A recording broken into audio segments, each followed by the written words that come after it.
Hi, I'm Dolly Vasta, and welcome back once again to For Art's Sake. Did you ever wonder where the art of presenting food began?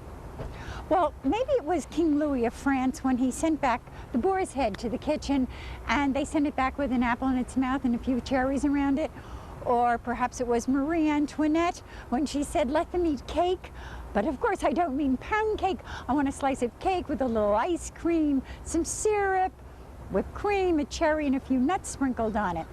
Well, we decided to take this one step further and to go down to the Frog and the Peach in New Brunswick, New Jersey, and Mendokers in Jamesburg. We're going to be talking to Pat Litwinick at the Frog and the Peach. She's general manager, and we're also going to be watching Stan Novak create a special dish just for us today.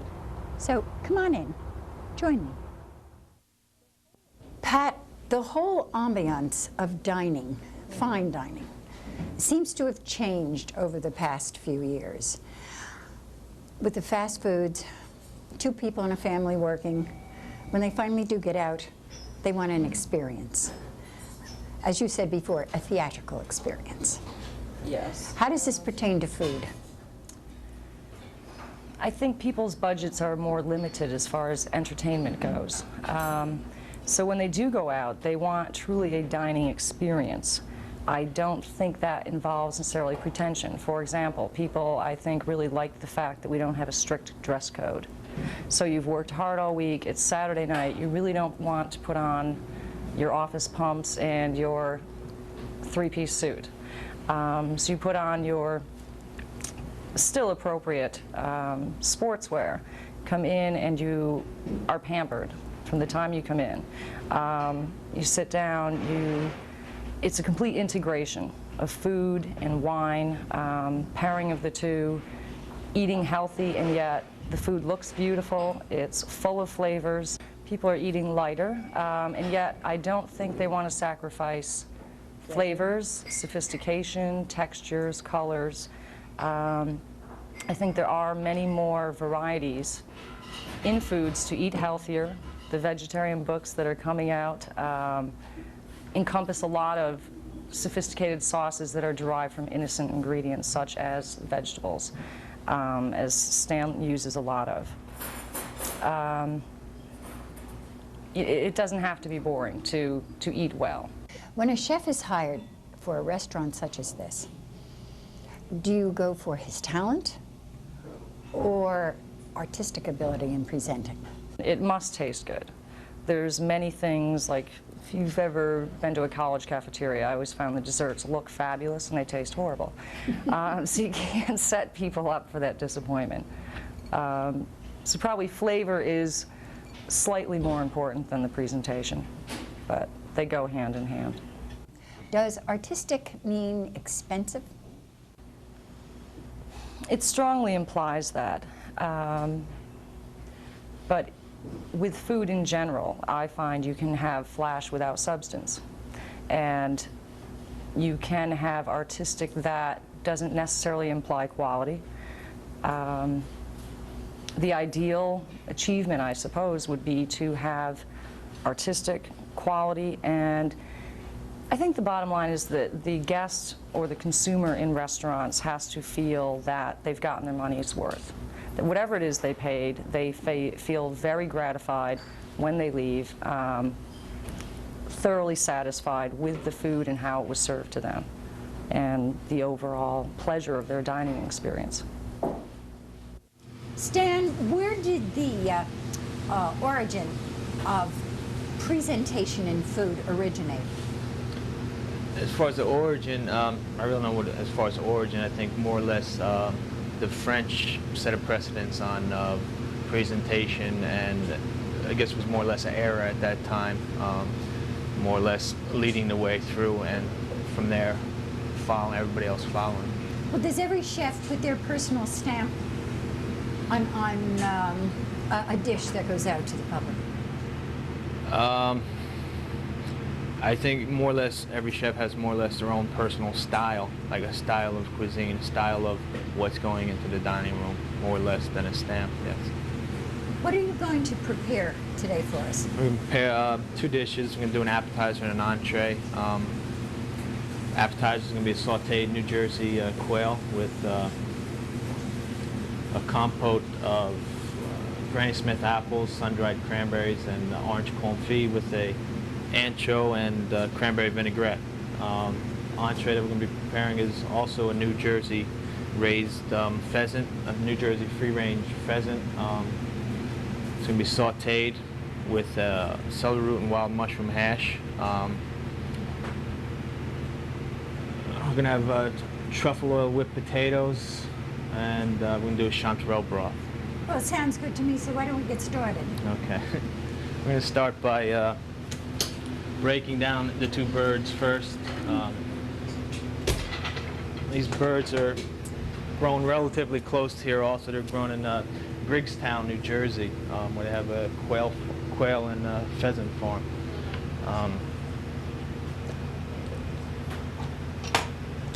Is that much like preparing a chicken?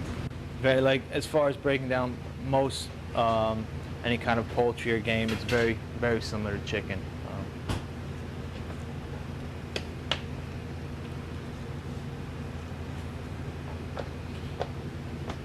Basically what we're going to be doing is just one breast and one leg per portion. Basically what I do here is just take a pair of pliers and pull out all the tendons so the leg is basically edible. Now on the quail, basically you're doing it almost the exact same thing, just like a chicken as we mentioned previously.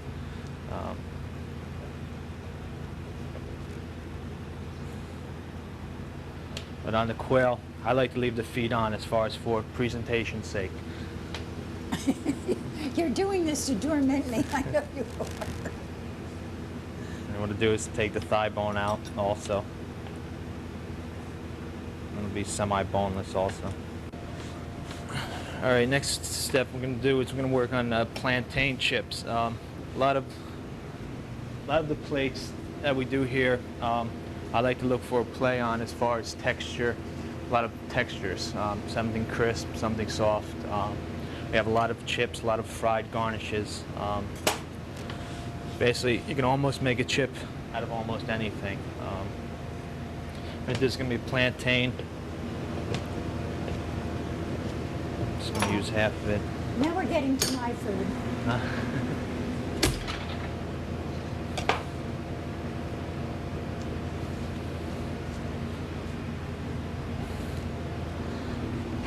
Okay, what we're going to do is deep fry.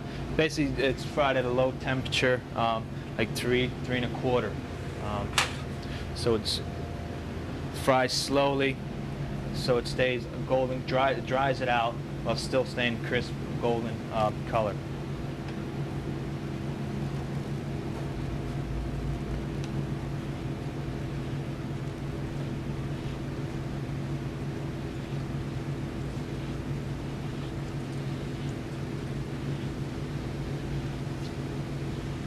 So instead of potato chips, we'll now have banana chips. Yeah, plantain banana chips. Basically, you more or less look for, when frying them, color, and as far as the moisture that is evaporated. The less bubbles coming up from the oil, the least moisture they have in the product itself. And right now there's like no bubbles coming up off the oil at all. We're just going to take them out.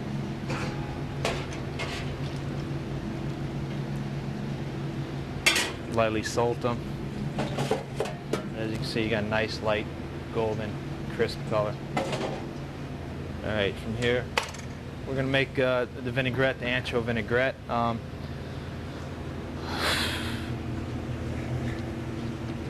we're going to start with is this is a glass-based vinaigrette. There's no egg yolks.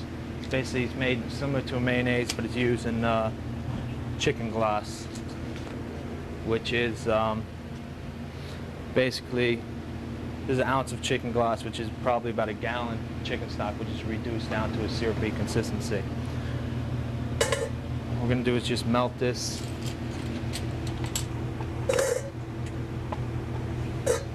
Back down.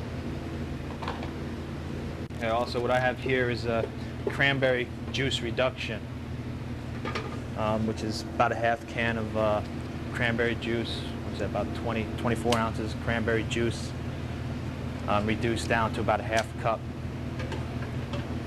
which is also going to help stabilize the vinaigrette as far as being emulsified. Basically, when you're making a vinaigrette, everything should be approximately the same temperature as far as for emulsification. You shouldn't have something hot and something cold where it's not going to emulsify and it'll have a tendency to break or separate. Okay, what we're going to do with this, we're just going to put it right into the blender.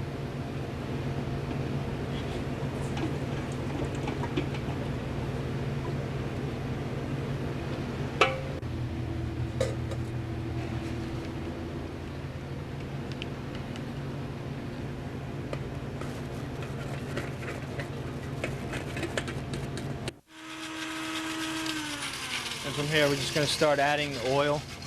I'm going to do is start adding the 2 cups of olive oil. I have a half cup of cranberry vinegar, which is basically we make here. It's basically red wine vinegar with pureed cranberries and just steeped and infused for about a month. And then another cup of fresh cranberry juice, which I find which refreshes the vinaigrette, gives it a more fresh, cleaner flavor.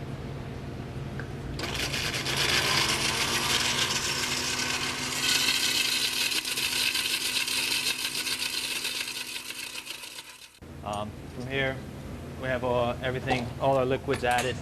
Now we're just going to finish seasoning with a half tablespoon of salt.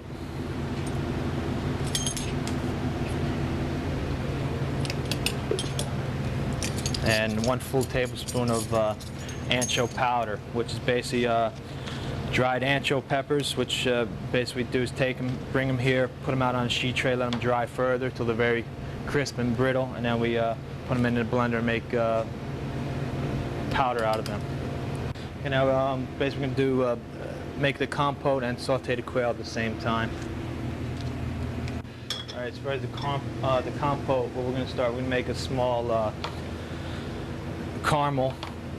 We're going to start with the sugar, caramelize the sugar, then add some cranberry juice, basically cranberry caramel. And then we're going to add our apples and sun-dried cranberries and oranges to that. Okay, as far as the caramel, we're just going to take a little sugar, about a half a teaspoon. Let it melt down until it starts to caramelize.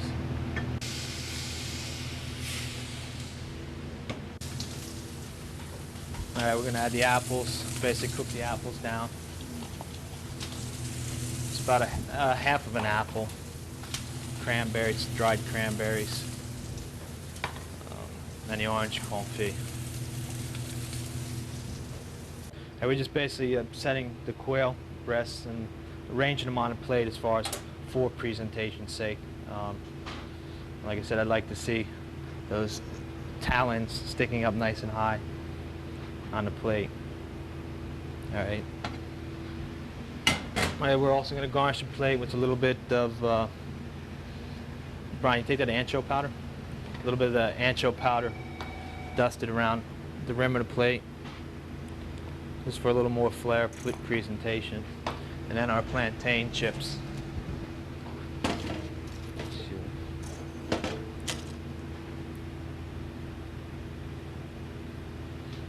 Just looking for a little more dramatic height presentation in the plate.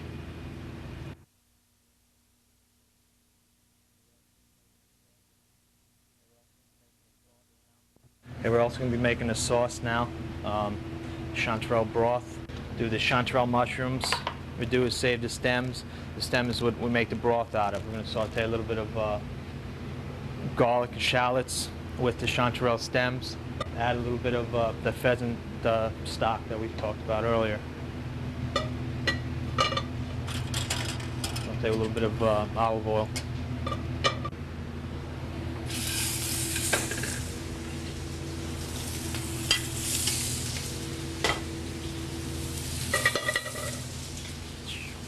Add this pheasant stock.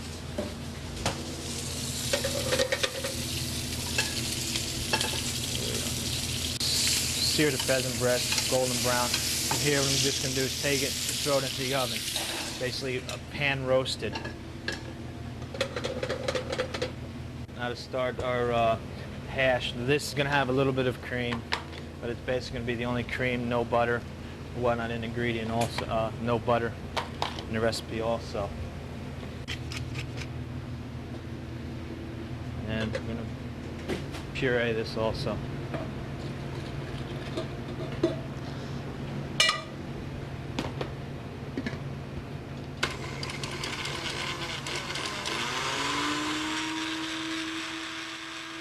As far as the hash now, we're going to start with a little bit of olive oil. We're going to start with diced red and yellow peppers.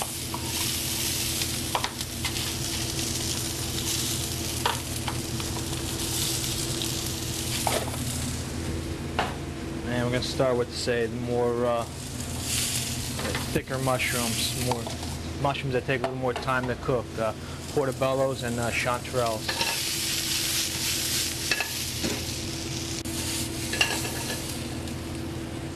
Here we can add the rest of the mushrooms. We have shiitakes mushrooms and black trumpet mushrooms. Also add our pre-blanched diced celery root.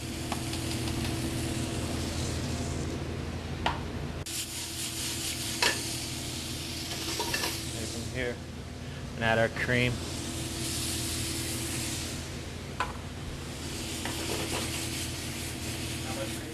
That's approximately like an eighth of a cup of cream, which we're just going to reduce down with the natural juices from the mushrooms and the peppers. And the cream is actually what's going to be binding the whole the hash. Just a little bit of chopped chives, approximately like a tablespoon of chopped chives over the top. Finish right at the end, so it's the freshest, cleanest flavor.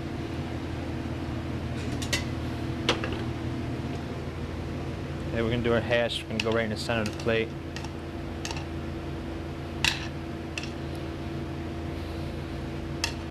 Our whipped truffle potatoes.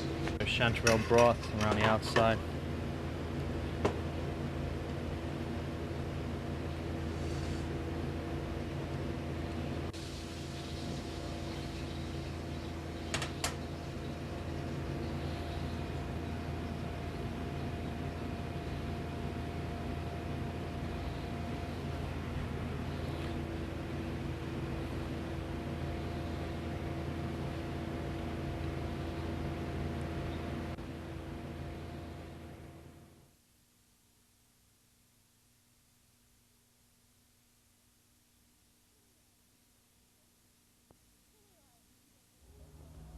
Here we are at Mendoger's Bakery in Jamesburg. Now, I have already given you the appetizer and the entree, so don't you think it's a time that all of us here had a little dessert?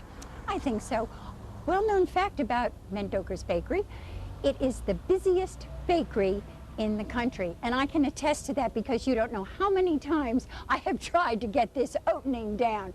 We're going inside now. We're going to be talking with Louise Conover, who is their cake decorator extraordinaire. So come on, join me.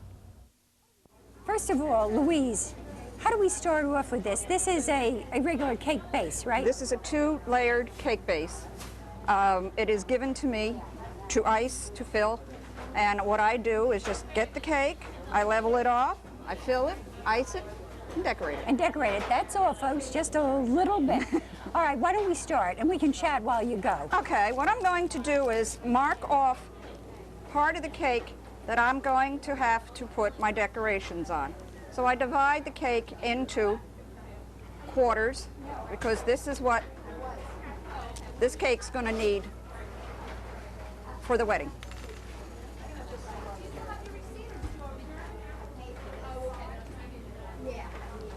Now, after I've done that, I'm going to put on my bottom border. Okay.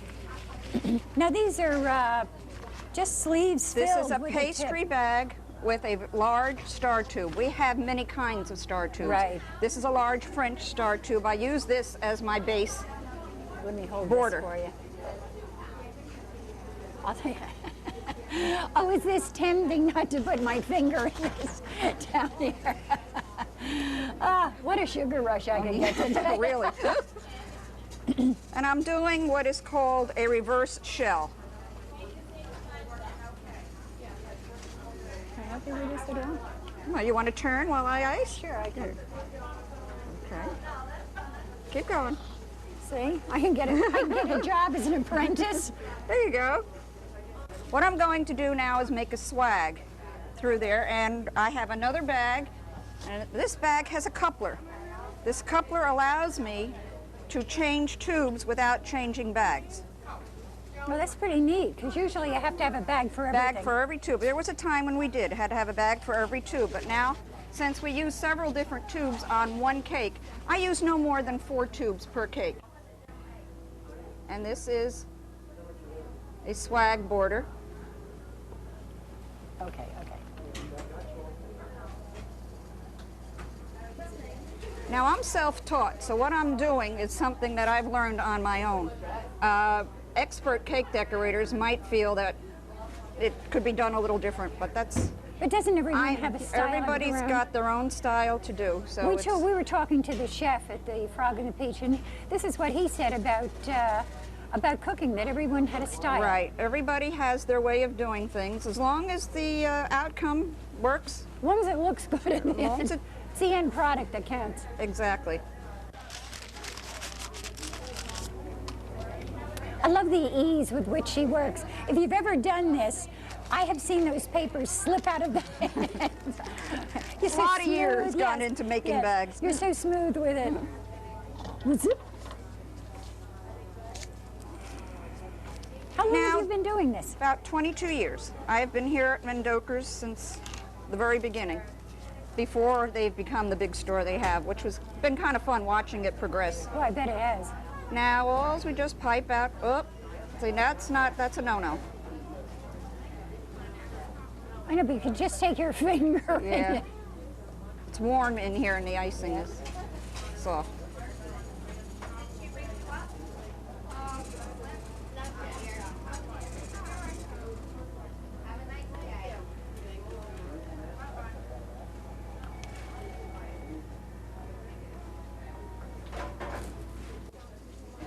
I will change my tube to a larger star tube.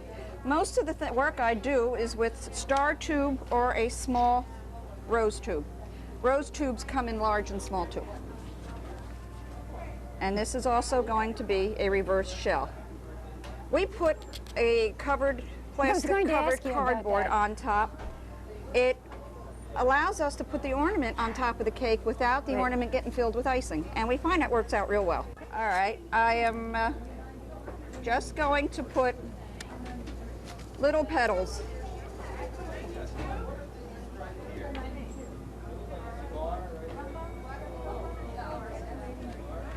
I'm going to go the other way. Okay, we'll go this way.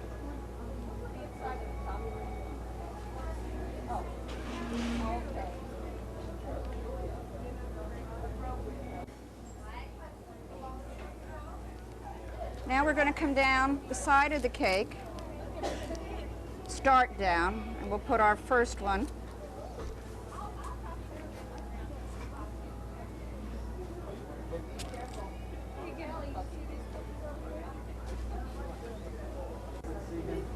And now we'll take the other color back again.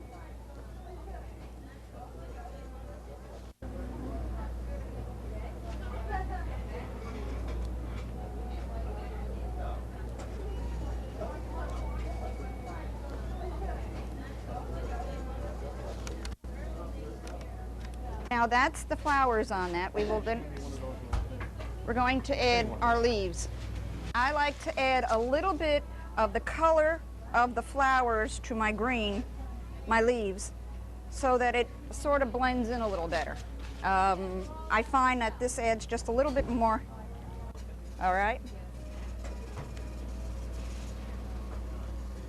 Why don't we just do one all at one time?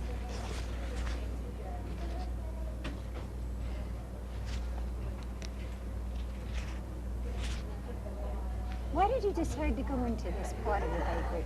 I was bored a lot of years ago. It's a good reason. And I always, as a kid, there's a bakery shop that used to be out in Menlo Park that I used to stand, my mom would go shopping out there, and I used to stand at the window and watch the bakers bake and the decorators decorate, and I always liked it.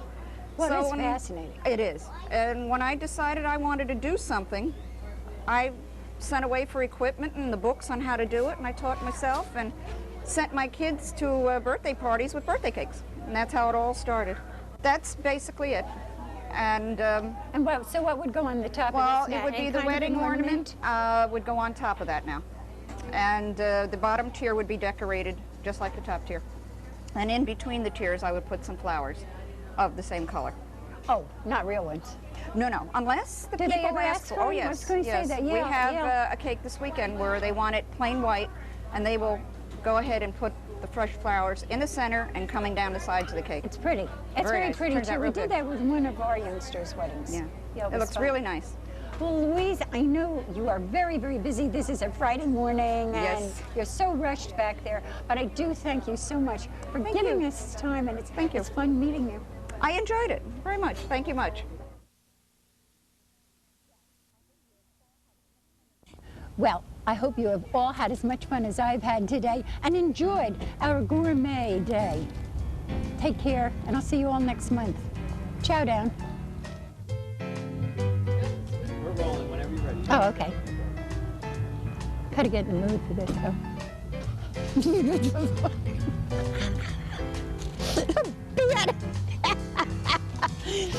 Okay.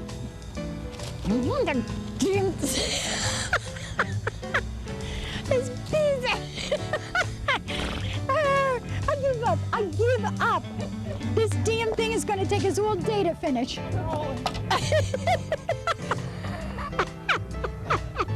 Quick, quick, quick, quick.